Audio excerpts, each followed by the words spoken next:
Hello, welcome to a slightly different format of Driving with Dan, because I'm already where I need to be. Amazing, how does that happen?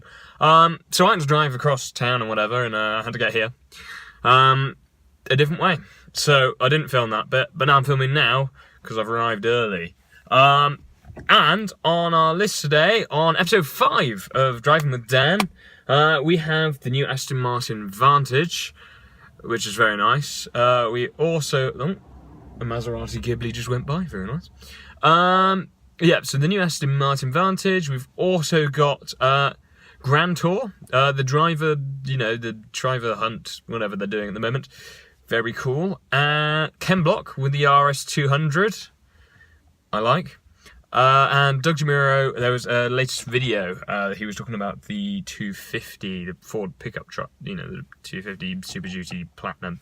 All to come up in the next video, with this video even, not next video. Anyway, I'm going to turn off the light because I don't want to drain my battery or use fuel, so we're going to be efficient on Driving with Dan. We've got a street light above us, but I've also got my mirror shadowing, so it's not really going to work, but we'll gloss over that and whatever. There we are, we're in the dark. So as we can see, mirrors reflecting off the street light, but we get the idea. It's also been raining, so dots on my face. Anyway, so the first topic was the Aston Martin, wasn't it, the Vantage? So it's a new V8 Vantage built at some point, I think it's 2019.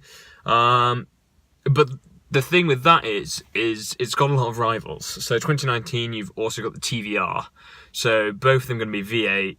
Built in England, they're all going to be talking about the reliability and stuff. So it's got a lot of rivals, but the TVR's a lot cheaper.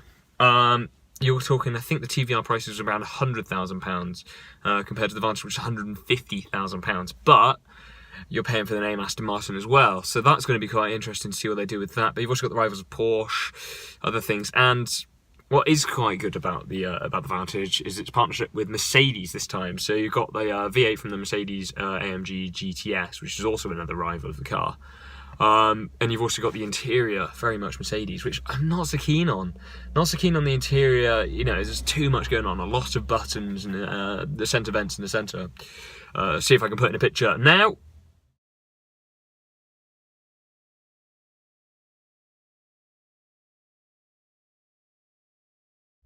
There we are. So that's the picture there of the Aston Martin there, and it's nice. I like it, but I don't know. Something about it slightly off me, especially the front. So it's got the front. I don't know if you noticed. The design is very much like the Vulcan, where it's just this wire mesh and this open mouth. I think it'll be more subtle when it's got a number plate in there, but it's quite big, and it's not quite as smart as an Aston Martin has been, but we've got to see where the design goes. And with the GTE race car as well, it suits that for sure. It's very aggressive, so we have to see where that goes. But a top speed 196 miles an hour, can't argue with that. And the back, with the way that the spoiler sort of flicks up, it looks so nice. I love the tail design, the tail light even, which follows that line, is really, really nice. So that's pretty much the new Aston Martin summed up into what, 2 minutes. I am a fan, but I just don't know whether I'll go for the TVR. I think there'd be less common, a bit rarer. So I'm thinking more sold on TVR, but it looks better than the TVR. TVR looks fantastic from the back, but I'm just not sold on the headlights. But that's the same story for the Vantage. Those headlights are a bit, I don't know, I want to say they're a bit like the Ginetta, which is no bad thing, but it's not Aston Martin. But we'll see where it goes, see where it leads, and of course the Vantage will evolve. If you remember it from 2004, 2005, all those most recent one, the amount that car changed over its 12 years is ridiculous. And it's all for the good, really. So the next topic, Grand Tour. This is an interesting one, because of course it's 2 weeks now till the Grand Tour Season 2 comes out on Amazon. And well, it's quite interesting what they're doing. So they're just putting out different things on the internet, social medias, YouTube. They're putting out the driver wanted. So they've got rid of the American, as I mentioned in the last video, but now they're sort of just throwing in these funny sort of comedy videos of who the next driver should be. So they got Mark Webber on in the first bit, just to do a lap of the track, and he drove first in the Porsche GT2 RS, which I have to say looks quite fast. And he's driving around the Abolodrome. It does it very quickly. And of course, then they're okay, we need to compare that time to maybe something else. He gets in the Mercedes AMG GTR.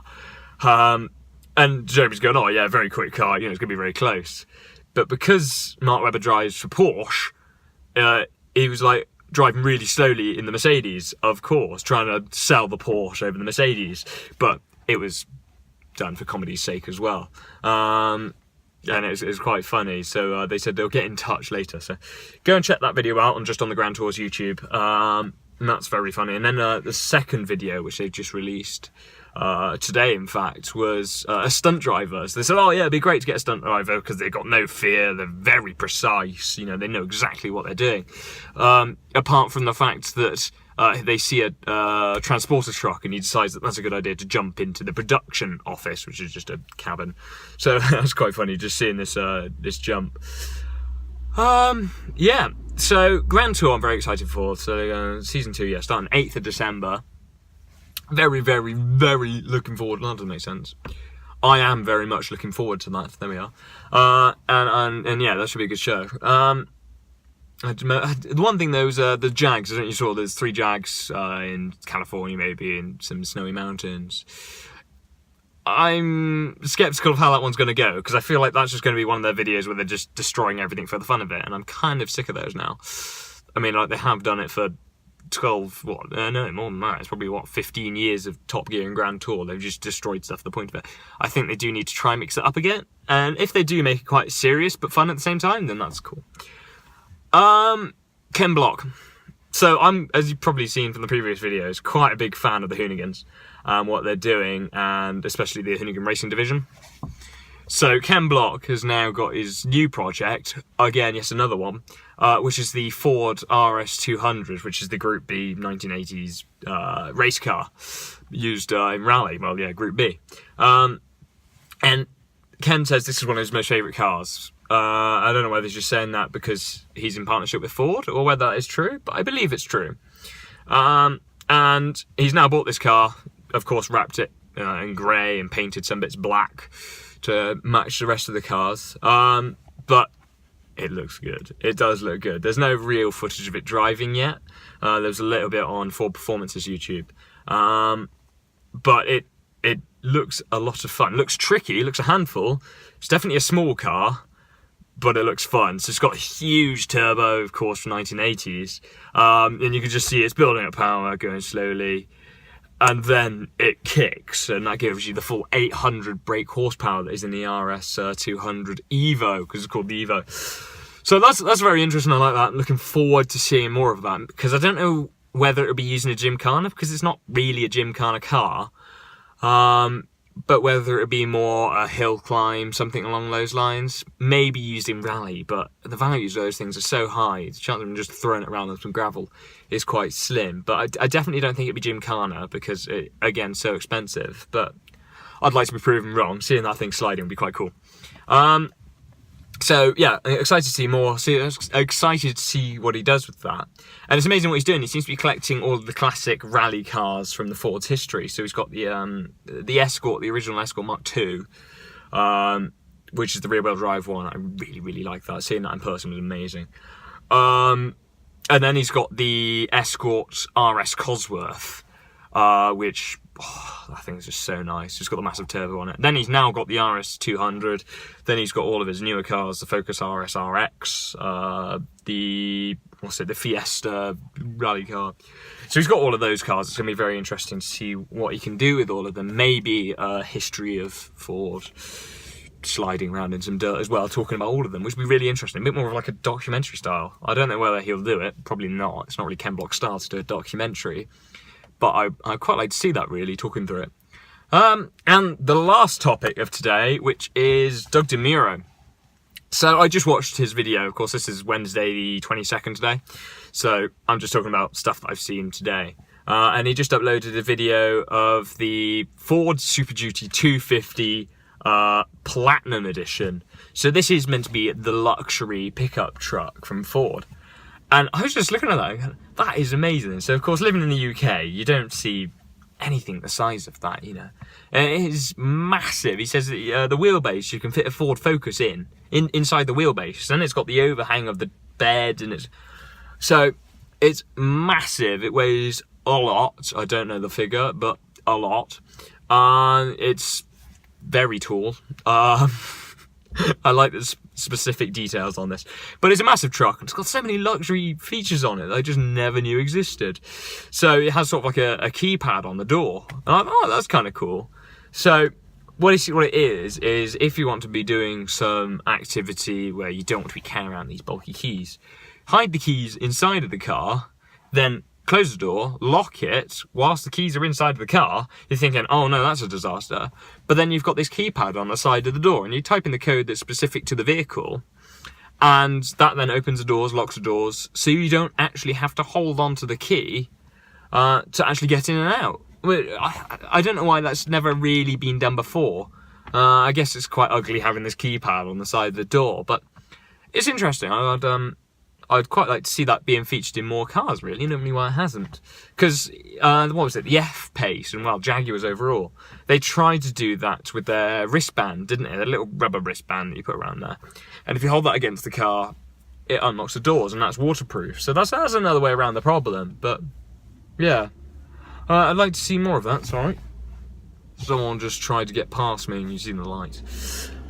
I think that's about it then. So we've talked about, the new Aston Martin, very much like it, but it's got a lot of competition, it's got a lot of work to do, and it's filling the big shoes of the old Vantage, which I loved. And I hope it comes with a manual gearbox, maybe a V12. But I doubt it, because what's the DB12, no.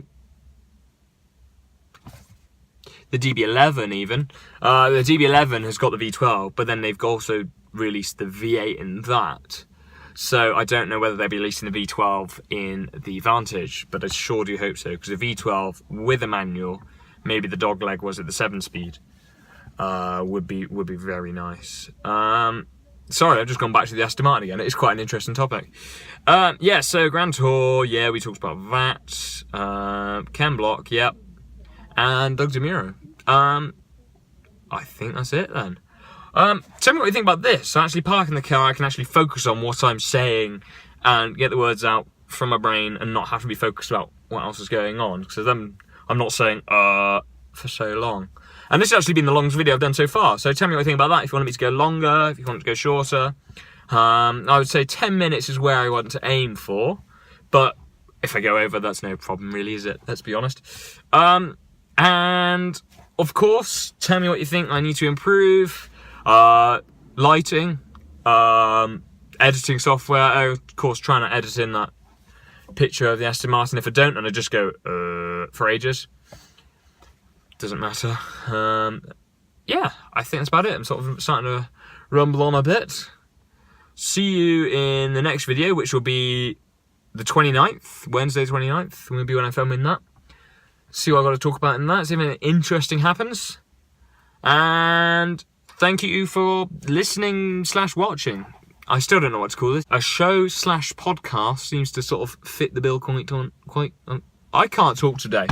I'm going to give up. See you in the next video. Goodbye.